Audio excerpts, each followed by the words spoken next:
لا موجود إلا الله لا مشهود إلا الله لا مقصود إلا الله لا مقصود إلا الله. بسم الله الرحمن الرحيم. الحمد لوليه والصلاة على أهلها. أما بعد، فأعوذ بالله من الشيطان الرجيم. إن الله يأمر بالعدل والإحسان وإيتاء ذي القربى وينهى عن الفحشاء والمنكر والبغي يعظكم لعلكم تذكرون. صدق اللہ العظیم. معزز سامعین، آج کل جہاں پر بہت ساری بیماریوں پر معاشرہ پڑا ہوا ہے، بہت سارے خرافات میں اور اسی طرح بہت سارے ان کے حقوق ضائع کرتے ہوئے جو معاشرہ گزر رہا ہے، اس میں سب سے بڑی چیز حقوق العباد کی ادائیگی میں بڑی کوتاہی برتی جا رہی ہے. والدین کے حقوق، بھائی بہنوں کے حقوق، رشتہ داروں کے حقوق، پڑوسیوں اور بڑے چھوٹوں اور عام مسلمانوں کے حقوق بڑی حد تک کھلم کھلا ختم کیے جا رہے ہیں، تلف کیے جا رہے ہیں، ضائع کیے جا رہے ہیں. ایک کا دوسرے کے ساتھ معاملہ نامناسب اور نہایت ہی تکلیف دہ انداز کا ہوتا ہے. امانت و دیانت، سچائی، تواضع و حسن اخلاق کا تو بالکل جنازہ ہی نکل گیا ہے. امانت نام کی، دیانت نام کی، سچائی اور تواضع اور اخلاق کے نام کی کوئی چیز باقی نہیں رہی، جبکہ شریعت مطہرہ نے معاملات کی صفائی کو بڑی اہمیت دی ہے، کیونکہ اس سے بندوں کے حقوق متعلق ہوتے ہیں. چنانچہ بعض اہل علم نے فرمایا، تعاشروا کالاخوان وتعاملوا کالاجانب. آپس میں رہن سہن تو بھائیوں جیسا رکھو، بھائی بھائی کی طرح رہو، ایک دوسرے کا خیال کرو، ایک دوسرے کا احترام کرو، ایک دوسرے کے دکھ اور درد میں شریک رہو. لیکن معاملہ ہو تو اس طرح کرو جس طرح اجنبی کرتے ہیں، یعنی برابر ناپ کر دو، تول کر دو، پیسے برابر دو، وقت پر دو. جس طرح اجنبی کرتے ہیں معاملہ، اس طرح تم کرو. معزز سامعین، اسی طرح آج کل امت کے ہر طبقے میں دلی امراض کی، باطنی امراض بھی کثرت سے پھیل چکے ہیں.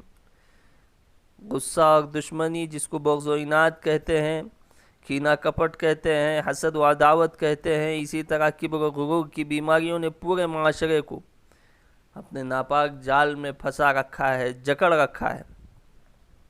تاجر ہو یا کھیتی باڑی کرنے والے آپس میں کسی کو آگے بڑھتا نہیں دیکھ سکتے.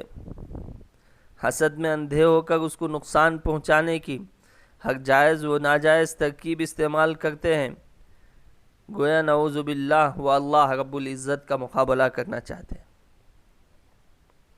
یہی حال خاندانوں کا ہے، برادریوں کا ہے.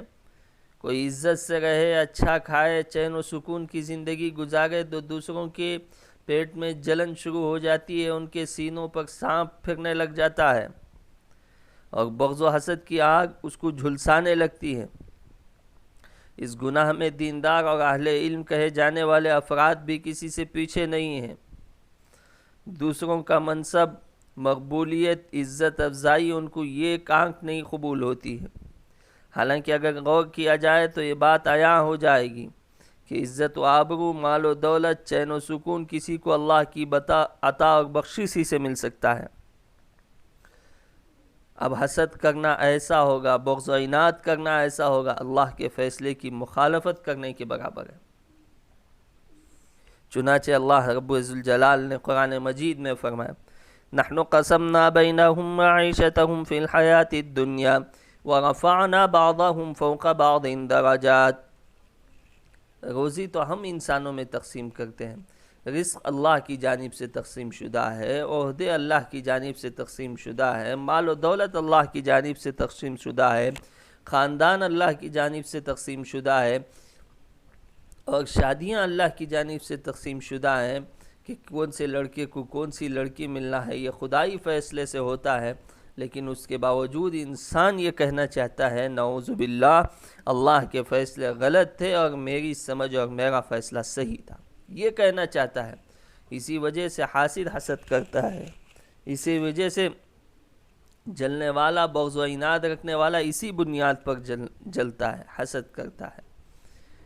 بغض و عناد آدمی کو تباہ و برباد کر دیتا ہے، اس کو اندر سے کھوکھلا کر دیتا ہے، چین و سکون اس کا غارت ہو جاتا ہے، وہ سامنے والے کو خوش دیکھ کر بے چین ہو جاتا ہے، حسد کی آگ میں جلتا رہتا ہے۔